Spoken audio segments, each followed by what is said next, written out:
बिस्मिल्लाहिर्रहमानिर्रहीम। मैं हूं मोहम्मद बिलाल इफ्तिखार खान और आप देख रहे हैं स्ट्रेटेजिक एनालिसिस ग्रुप पे एक नया तजिया। दोस्तों, जो यूनान के लोग थे वो जंग पे जाने से पहले जब इबादत के लिए जाते तो वो इथना के मंदिर पे जाते, जबकि आप जानते हैं कि जो यूनानियों का जो भगवान था या खुदा था, जो जंग का खुदा था, वो था एरिस। तो यूनानियों का ये ख्याल था कि जंग एक इतना हसास मामला है जिसके ऊपर जज्बात से ज़्यादा अक्लमंदी की और विजडम की ज़रूरत होती है। इसीलिए वो एरिस की जगह ज़्यादा पसंद करते कि वो अकल और दानिशमंदी की देवी की तरफ जाके माथा टेकें, ताकि अकल से और स्ट्रेटेगॉस यानी कि डिवाइन स्पार्क उनको नसीब हो और वो जंग जीत सकें। आप जानते हैं कि सितंबर 27 सितंबर को शुरू होने वाली अज़रबैजान और आर्मीनिया की जंग जो है 10 नवंबर को रशिया की मदद से एक सीज फायर जो है वो ब्रोक हो चुका है, जिसके मुताबिक 2000 के करीब रशियन फौजी जो हैं वो डिप्लॉय होंगे पीस कीपर। और इसके अलावा जो इल्हाम अलीयोव हैं अज़रबैजान के प्रेसिडेंट, उनके मुताबिक पीस कीपिंग के लिए टर्किश ट्रुप्स जो हैं वो भी डिप्लॉय किए जाएंगे। गो रशिया नहीं चाहता और रशिया की तरफ से जो सिग्नल्स आ रहे हैं वो इसे पसंद नहीं कर रहा, लेकिन क्योंकि रशिया अलाई है आर्मीनिया का और आर्मीनिया जंग हारा है और टर्की सपोर्ट कर रहा था अजरबैजान को जो जंग जीता है, तो टर्किश को डिप्लॉयमेंट जो है वो रशिया को ये कड़वी गोली खानी पड़ेगी। बेसिकली ये जंग कैसे शुरू हुई आप जानते हैं कि 94 के अंदर मिन्स्क ग्रुप की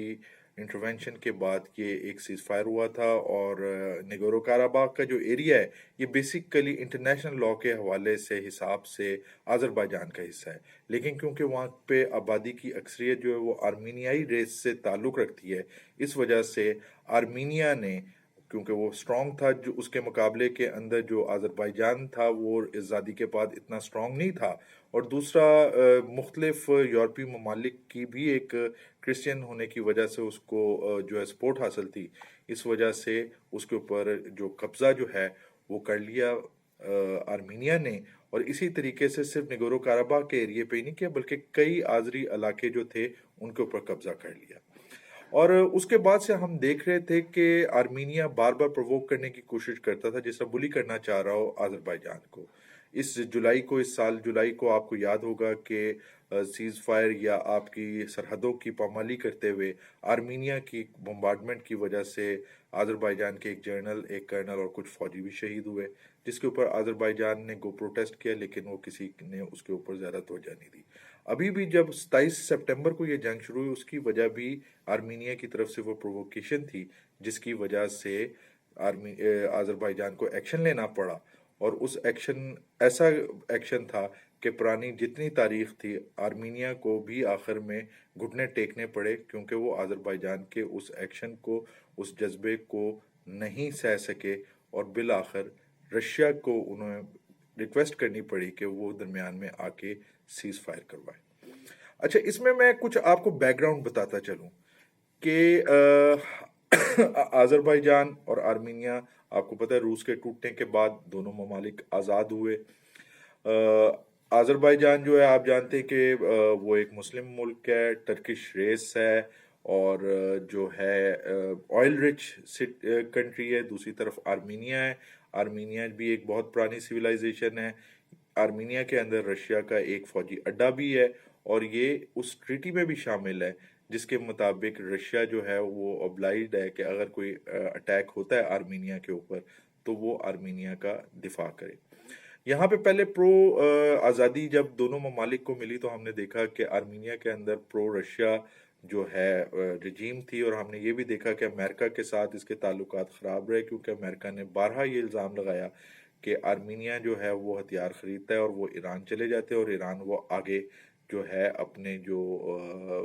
ग्रुप्स हैं जिनको वो सपोर्ट कर रहा है उन तक वो पहुंचा देता है।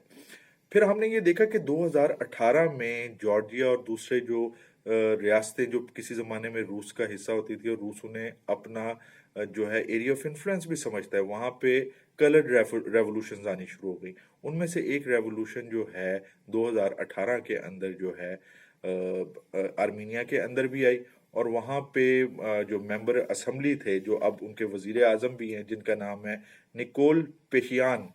وہ جو ہیں وہ ایک بلڈ لیس انقلاب کے ذریعے جو ہے وہ حکومت میں آئے، اور انہوں نے آتے ہی سب سے بڑا کام یہ کیا کہ انہوں نے جو امریکہ نواز لوگ تھے ان کو بیوروکریسی اور ملٹری میں اہم عہدے دینے شروع کر دیے، جس کی وجہ سے رشیا بہت اوفینڈ ہوا، لیکن رشیا کچھ بولنا نہیں چاہتا تھا کیونکہ رشیا کی ایک بیس جو ہے وہ وہاں پہ تھی۔ موجودہ جو جنگ ہے اس کے بارے میں بھی کئی تجزیہ کاروں کا خیال یہ ہے کہ یہ جنگ بھی امریکہ اور اسرائیل کی انسٹیگیشن کے اوپر ہوئی، کیونکہ اس کے پیچھے سب سے بڑا جو مقصد یہ تھا کہ جب یہ جنگ شروع ہوتی ہے تو رشیا جو ہے اپنے اتحادی کی مدد کے لیے ضرور جنگ پہ اترے گا، جبکہ ترکی جو ہے وہ آذربائیجان کی جنگ کے حق میں اترے گا، جس کی وجہ سے رشیا اور ٹرکی کا کلیش ہوگا۔ اچھا، رشیا اور ٹرکی کا کلیش ہو جاتا ہے تو یہ بڑا سود مند ہے، خاص طور پہ مڈل ایسٹ کے لیے، اسرائیل اور امریکہ کے لیے۔ سیریا کے اندر آپ جانتے ہیں کہ ٹرکی جو ہے وہ امریکی اتحادیوں کو نشانہ بنا رہا ہے، کردوں کو عراق میں بھی اور سیریا کے اندر بھی۔ اسی طریقے سے بہت سے مقامات کے اوپر، مثلا میڈیٹرینین کے اندر جو گیس ہے اس کے اندر بھی ہم دیکھ رہے ہیں کہ امریکہ اور اس کے اتحادیوں کے جو انٹرسٹ ہیں وہ کلیش کر رہے ہیں ٹرکی کے ساتھ۔ اسی طریقے سے ہم دیکھتے ہیں کہ بیسیکلی جو پہلی سیز فائر جو ہے جو جنگ 90s کے اندر بروک کی تھی وہ منسک گروپ نے کی تھی، فرانس اس میں آگے آگے تھا، لیکن فرانس کا اس دفعہ جو رول تھا اس جنگ کے اندر وہ بڑا مکروہ قسم کا تھا۔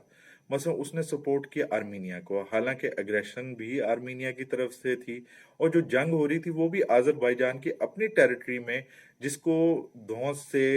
اور طاقت کے زور پہ قبضہ کیا ہوا تھا آرمینیا، اور اس کے سپورٹڈ جو کاراباخ کے جو ایک پپٹ رجیم ہے وہ تھی، لیکن اس کا سارا قصور ڈالا جا رہا تھا ٹرکی کے اوپر اور آذربائیجان کے اوپر، حالانکہ جولائی کے اندر آذربائیجان کے ایک جنرل شہید ہو چکے تھے۔ رشیا جو ہے وہ سمجھ گیا کہ گیم کیا ہے، اسی وجہ سے بار بار جو ہے رشیا کے اوپر پریشر جہاں پہ آرمینیا کی طرف سے آ رہا تھا کہ وہ کچھ کرے، رشین جو گورنمنٹ ہے اس نے اپنی صاف پالیسی دے دی، انہوں نے کہا کہ اگر تو یہ جنگ آرمینیا کے اندر ہو رہی ہوتی تو وی ور obliged، لیکن کیونکہ یہ نگورو کاراباخ پہ ہو رہی ہے which is not the territory of Armenia, اس وجہ سے ہم اس کے اندر نہیں آئیں گے۔ دوسری طرف جو رشیا اس کو بہت پرابلم بھی تھی کیونکہ وہ سمجھتا ہے کہ یہ اس کے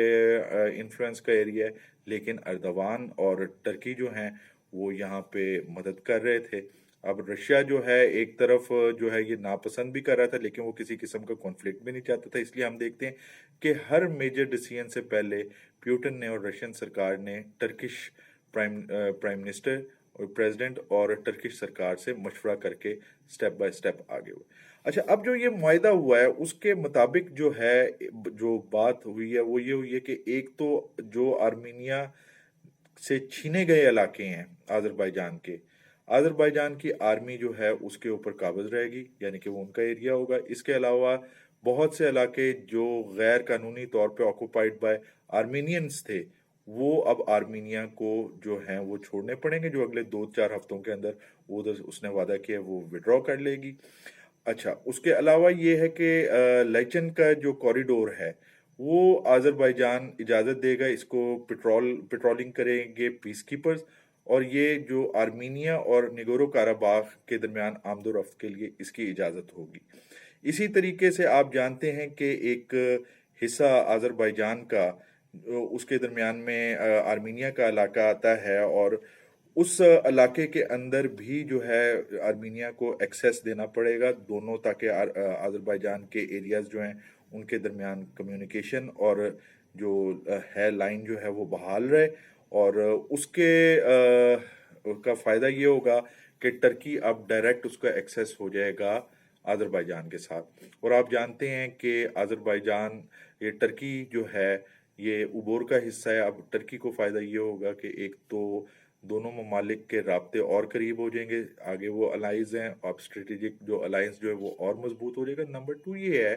کہ وایا کیسپین سی جو ہے اب وہ باقی کرغیزستان وغیرہ جو ہے اس کو ایک یہ روٹ بھی مل جائے گا جس میں وہ عبور یا جو سلک روٹ کو چائنا جو ریوائول چاہ رہا ہے اس کو یوز کر سکے گا۔ اچھا، اس جنگ کے بعد جو ہوا وہ یہ ہوا کہ فوراً ہی جب आर्मीनियन प्राइम मिनिस्टर ने फेसबुक के ऊपर पोस्ट की कि ये हमारे लिए बहुत ज़रूरी था, बहुत तकलीफ दे है, लेकिन बहुत ज़रूरी था कि हम जंग हार रहे थे। तो उसके बाद प्रोटेस्ट शुरू हो गए, इनके ऑफिस के ऊपर, पार्लियामेंट के ऊपर पथराव हुआ, और जो आर्मीनियंस थे वो बाहर निकल आए। और अब बड़ी शिद्दत से ये मुतालबा हो रहा है कि प्राइम मिनिस्टर ऑफ आर्मीनिया जो हैं वो फ़ौरन जो है रिज़ाइन कर दें। और ये खौफ पैदा हो रहा है कि शायद उनके खिलाफ कोई कू ना हो जाए, क्योंकि बहुत से जो है पहले तो छुपाया गया आर्मीनिया की तरफ से, लेकिन बहुत अच्छा खासा नुकसान हुआ है इस जंग के अंदर आर्मीनिया का। और आर्मीनियंस ये सोच नहीं सकते थे, क्योंकि 90s से जो उनका एक एक्सपीरियंस चल रहा था उसके अंदर हमेशा नुकसान आज़रबाईजान उठाता था, लेकिन इस दफ़ा आज़रबाईजान ने वो तमाम जो अपने पुराने जो मजालिम सहे थे वो बता दिया कि टर्क्स हैं, वो आज़रीज हैं, और वो they are one of the best in the world. तो अब होता ये है कि अगर तो प्राइम मिनिस्टर के खिलाफ कू हो जाती है या ये वो चले जाते हैं, तो जो नया प्राइम मिनिस्टर आएगा, जो नई रजीम आएगी, उसके ऊपर बड़ा सख्त प्रेशर होगा कि वो सीज़ फायर छोड़ के दोबारा जंग का आगाज़ करे। और अगर ये रजीम रहती है तो इन्होंने तो खुद सीज़ फायर की रिक्वेस्ट की थी। अच्छा, एक और इन्फॉर्मेशन आपको इम्पोर्टेंट बताता चलूँ कि खुद जो अर्तकाश का एरिया है निगोरो काराबाग के अंदर, जो एक पपेट रजीम वहाँ पे आर्मीनिया ने रखी हुई है जिसकी वो मदद कर रहा है, तो उनके प्रेसिडेंट की तरफ से भी ये बयान आया, उसने ये एडमिट किया कि अगर कुछ और दिन ये जंग रह जाती तो शायद पूरे का पूरा निगोरो काराबाग जो है वो हमें खोना पड़ता और वो अज़रबैजान के हाथ में आ जाता। अच्छा, इस पूरी जंग के अंदर जो हम सबक जो लेते हैं, जो कम से कम मैंने डिटेक्ट किया, वो ये है कि मॉडर्न वॉरफेयर के अंदर ड्रोन टेक्नोलॉजी जो है उसका जो रोल है वो बहुत ज़्यादा बढ़ गया है। और अगर आप देखें तो सीरिया के अंदर भी टर्किश ड्रोन्स ने जो है पांसा पलटा था, इसी तरीके से अज़रबैजान की जंग के अंदर भी जो हमने देखा अज़रबैजान आर्मीनिया की, इसमें मेन रोल ड्रोन्स ने जो है वो किया। यानी कि अगली जो जंग होगी, जो साइड ड्रोन्स के अंदर जो है महारत रखती है और जो ड्रोन कैपेबिलिटी रखती है वो ज़्यादा स्ट्रेंथ से आगे आएगी, ना कि वो जिसकी एयरफोर्स बेहतर हो या जो बाकी वेपन्स के साथ लेस हो। दूसरी बात ये नज़र आई कि टर्की अपने अलाई के साथ खड़ा रहा, और सख्त से सख्त जब उस पर इल्ज़ाम लगाया गया कि जी वो सीरिया से जहादी उठा के लेके जा रहा है, जो कि सिर्फ एक ब्लैक प्रोपेगेंडा था, टर्की पीछे नहीं हटा, वो अपने फ्रेंड के साथ खड़ा रहा। तो अच्छे अलाइज जो होते हैं, वो अच्छे दोस्त जो हैं वो बुरे वक्त में काम आते हैं, ये एक बहुत बड़ा डिटेक्ट हम करते हैं। दूसरी जो तीसरी चीज़ है वो ये है कि जंगें जज्बात से नहीं लड़ी जाती, ये इंतहाई कूलनेस से लड़ी जाती है। इसीलिए मैंने आपको शुरू में जो कहानी एक छोटा सा इंट्रो में बताया वो यही था कि विजडम वो ज़्यादा ज़रूरी है जज्बात से। तो मैं ये इसलिए बात कर रहा हूँ कि कई दुनिया के अंदर हम मुसलमानों को ऐसे मसाइल दरपेश हैं कि कई दफ़ा हम बहुत जज्बाती हो जाते हैं, नहीं जज्बाती नहीं, प्लान करके। अभी जो सीज़ फायर हुई है वो टेम्परेरी है, क्योंकि निगोरो काराबाग का अभी तक मामला हल नहीं हुआ, जब तक वो हल नहीं होता उस वक्त तक नहीं। अब इस टाइम के अंदर क्या आर्मीनिया अपने आप को तैयार करता है, आज़रबाईजान भी अपने आप को तैयार करेगा, क्योंकि इमिनेंट है। अभी तो रशिया ने बचा लिया उसे, आर्मीनिया को, क्योंकि अगर रशिया इंटरवीन ना करता और प्रेशर डाल के ये मुआहदा ना करता तो ये मसला ख़त्म हो गया था और आज़रबाईजान ने अपनी राइटफुल टेरिटरी पे वापस ले लेनी थी। तो अभी ये एक स्टेप है, ये आगे जो है ये एक्सपेक्ट किया जा सकता है कि अगर आर्मीनियन गवर्नमेंट के ऊपर प्रेशर उनकी आवाम का जो अभी पड़ रहा है वो पड़ता है और वो हॉस्टिलिटीज़ में जाती हैं, तो शायद जो अभी जंग हुई है इससे भी सख्त जंग का मरहला आगे शुरू हो। लेकिन टर्की ने अपने आप को रीजनल पावर के तौर पे मनवा लिया है, और चाहे वो लिबिया हो, चाहे वो कतर हो, या चाहे अब आज़रबाईजान हो, ये प्रूव हुआ है कि टर्क्स जिसके साथ दोस्ती करते हैं उसके साथ खड़े होते हैं बुरे से बुरे हालात में। तो अब हालात किस साइड पे जाएंगे? फिलहाल तो इस बैटल में तमाम मीडिया और तमाम प्रेस यही कह रहा है कि आज़रबाईजान ये जंग जीत गया है। मैं कहूँगा ये जंग नहीं जीता है, बल्कि एक बैटल जीता है, और अगले बैटल के लिए आज़रबाईजान को तैयार रहना चाहिए। और बीइंग अ पाकिस्तानी हमारा तो अलाई है, और मेरी ये दुआ है कि अल्लाह ताला हर मकाम के ऊपर जो है